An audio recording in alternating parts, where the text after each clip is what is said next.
Anantapuram ADCC బ్యాంక్లో integrated command control room నుండి entire Covid management అన్నది చేస్తూ ఉన్నాము.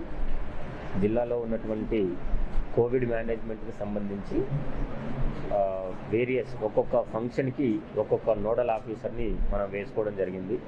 అంటే హాస్పిటల్ మేనేజ్మెంట్కి ఒకరు, ఆక్సిజన్ మేనేజ్మెంట్కి ఎంటైర్ ఒక ఆక్సిజన్ మానిటరింగ్ సెల్లే ఒకటి ఏర్పాటు చేసుకోవడం జరిగింది.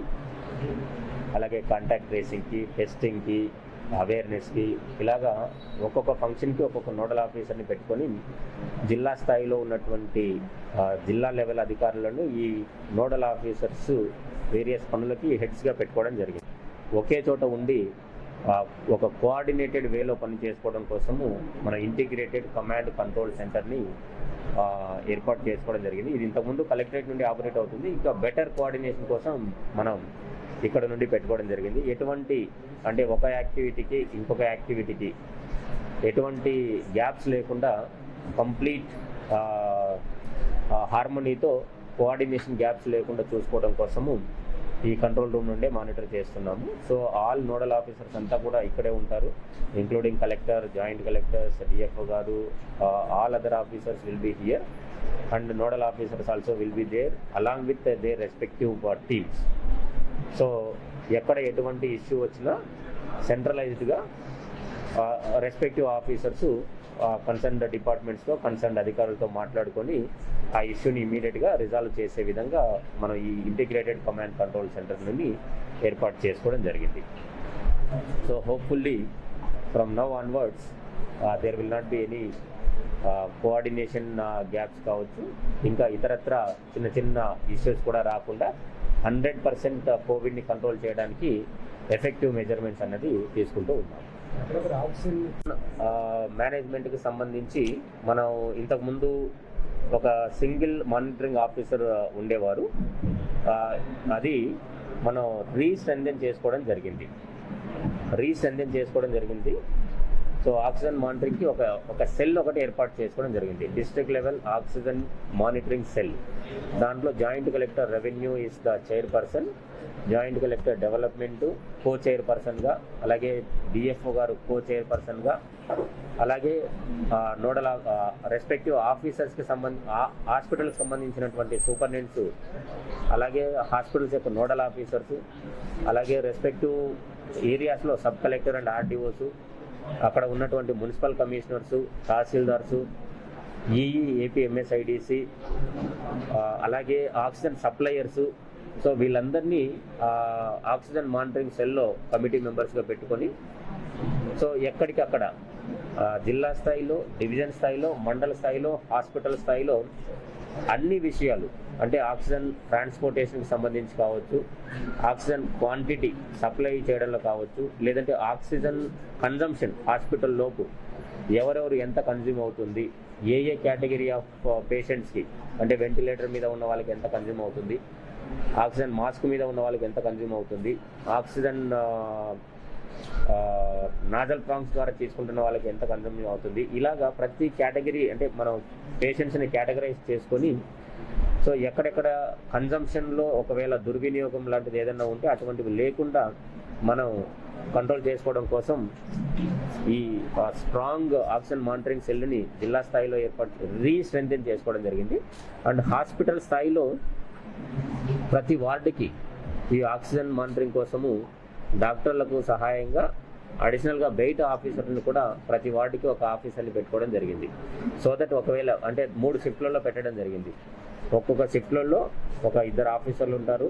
They will be checking if there is any leakage or any oxygen over use. So over consumption లేకుండా డాక్టర్ ఎంతైతే సజెస్ట్ చేశారో అంతే కన్జ్యూమ్ అయ్యేలాగా సో దాన్ని మానిటర్ చేసుకోవడానికి వార్డు వారీగా ఒక ఆఫీసర్ని 3 షిఫ్ట్లలో పెట్టుకోవడం జరిగింది. Morning 6 o'clock to 2 o'clock, 2 o'clock to రాత్రి 10 o'clock, రాత్రి 10 to మార్నింగ్ 6 o'clock. ఒక్కొక్క షిఫ్ట్లో ఒక్కొక్క వార్డుకి 2 చొప్పున ఆఫీసర్స్ని మనం వేయడం జరిగింది. మనకు సే ఫర్ ఎగ్జాంపుల్ అనంతపురం జీజీహెచ్లో దాదాపుగా 18 వార్డులు ఉన్నాయి. అంటే ఒక్కొక్క వార్డుకి 2 ఆఫీసర్లు అంటే 36 ఆఫీసర్లు, ఒక్కొక్క షిఫ్ట్లో 36 ఇంటూ 3 షిఫ్ట్లు. ఈ విధమైనటువంటి అంటే ఈచ్ అండ్ ఎవ్రీ స్థాయిలో so supply related aspects, tanker Karnataka నుండి టైంకి వస్తుందా లేదా, లేదంటే మన దగ్గర కొత్తగా మనం ఏర్పాటు చేసినటువంటి ఆక్సిజన్ ప్రొడక్షన్ యూనిట్స్ నుండి సిలిండర్స్ ఫిల్ చేసుకొని టైంకి రీచ్ అవుతున్నాయి లేదా, సో అక్కడ కూడా చూసుకోవడానికి మనం పోలీసుల్ని కూడా ఆక్సిజన్ తీసుకొచ్చేటటువంటి వెహికల్స్కి సెక్యూరిటీగా పెట్టుకోవడము, సో ఎక్కడ కూడా డిలే జరగకుండా పెట్టుకోవడము. సో ట్రాన్స్పోర్టేషన్లో కానీ సప్లైలో కానీ ఒకవేళ వేరే రాష్ట్రంతో కోఆర్డినేషన్ చేసుకోవాలన్న ఆ కోఆర్డినేషన్ కూడా టీంని పెట్టుకోవడం జరిగింది. సో ఈ విధంగా అన్ని స్థాయిలలో ఆక్సిజన్ మానిటరింగ్ అన్నది జ్యుడిషియస్గా రేషనల్గా వాడుకుంటూ ఎక్కడ ఆక్సిజన్ వేస్టేజ్ లేకుండా చేయడానికి రివైజ్డ్ స్ట్రెంథెండ్ ఆక్సిజన్ మానిటరింగ్ సెల్ని ఏర్పాటు చేసుకోవడం జరిగింది. ఆ సెల్ కూడా కమాండ్ అండ్ కంట్రోల్స్ రూమ్ నుండే పనిచేయడం జరుగుతుంది. వీటికి సంబంధించి మనకి జీవో ఇచ్చి ఉన్నారు గవర్నమెంట్. ఉదయం 6 గంటల నుండి మధ్యాహ్నం 12 గంటల వరకు all economic activities have to go on, but with a certain limitations. మధ్యాహ్నం నుండి movement of all sorts of persons and other non-essential services is prevented. So but ఎక్కడ కూడా ఎకనామిక్ యాక్టివిటీ ఇబ్బంది కలగకుండా certain exemptions also were given, like banks can work normally, then agriculture related activities can go on, medical related activities అన్నీ కూడా can go on even for the entire 24/7. So మిగతా టైమ్స్లో restrictions అన్నవి apply అవుతాయి. దానికి సంబంధించి మనం అన్ని టీమ్స్ని కర్ఫ్యూ అంటే డిస్ట్రిక్ట్ లెవెల్లో కర్ఫ్యూ అనేది కూడా మనం విధించడం జరిగింది. అలాగే దాన్ని ప్రాపర్గా ఇంప్లిమెంట్ అయ్యేలాగా మానిటర్ కూడా చేస్తూ ఉన్నాం. మనకి ఒక్కొక్క పేషెంట్కి ఒక్కో రోజుకి 350 రూపాయల వరకు ఖర్చు చేయడానికి మనకు గవర్నమెంట్ నుండి పర్మిషన్ ఇచ్చి ఉన్నారు. అంటే ఒక పేషెంట్కి ఒక రోజుకి 300 అంటే 3 పూటలు బ్రేక్ఫాస్ట్, లంచ్, డిన్నరు.